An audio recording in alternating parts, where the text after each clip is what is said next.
Greetings and welcome to my art studio here in Leitrim's Iron Mountains. I hope everyone is having a wonderful week. My name is Harriet and today I am sharing another short time-lapse from my sketchbook.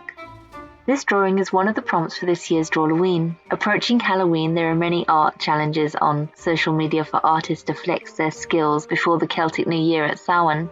This prompt is from Mab's Drawlloween Club, hosted by pop surrealist Mab Graves. Each year she releases her whimsical and spooky prompt list. It's always fun to see how an online community forms around this art, supporting and encouraging one another, and how each artist interprets the daily prompt. This year's list was released mid-September, and I had the intention to get a head start so I would not fall behind as the month progresses. This, however, did not happen for me, so I'm doing these prompts daily.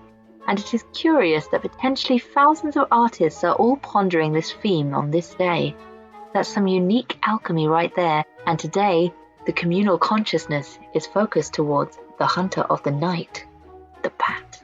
Bats are nocturnal, as they awake as the sun goes down. Irish bats are very small, and most of them only weigh around 5 grams. That's less than about 3 little spoons of sugar. Here in Ireland, most of the bats are brown, although some do have white bellies. Irish bats eat insects, catching large numbers of small flies and midges. A bat can eat around 1,000 insects an hour.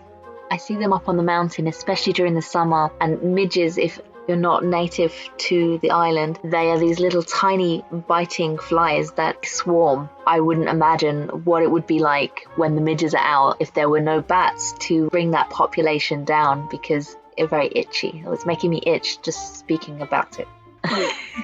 Ireland is currently home to about 9 species of bat, all which are totally harmless and much smaller than people imagine. During the winter, when insects are scarce, Irish bats hibernate, and they can lower their body temperature and heartbeats, which enable them to survive for long periods of time without feeding.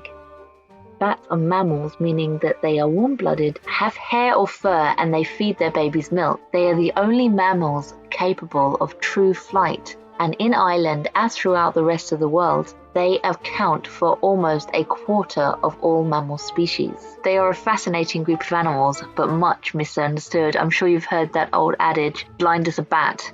Well, bats are not blind at all. They can see perfectly well, but in order to hunt the tiny midges in the dark and avoiding colliding into obstacles, they rely on hearing. Bats see in the dark using a special skill called echolocation. Bats will make a noise and then they will wait for the sound wave to bounce off objects as an echo. If it doesn't bounce back, they can safely fly forward, and they can tell the distance of various objects by how quickly the sound waves bounce back to them.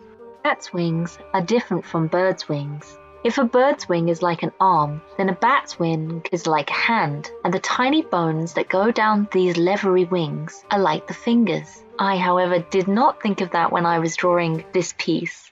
My bad is actually based on the drawing I did for last year's Drawlloween of the same prompt.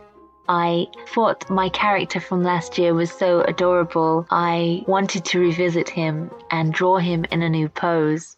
So last year I had drawn him with his wings open, and this year I wanted to draw him with his wings wrapped around him.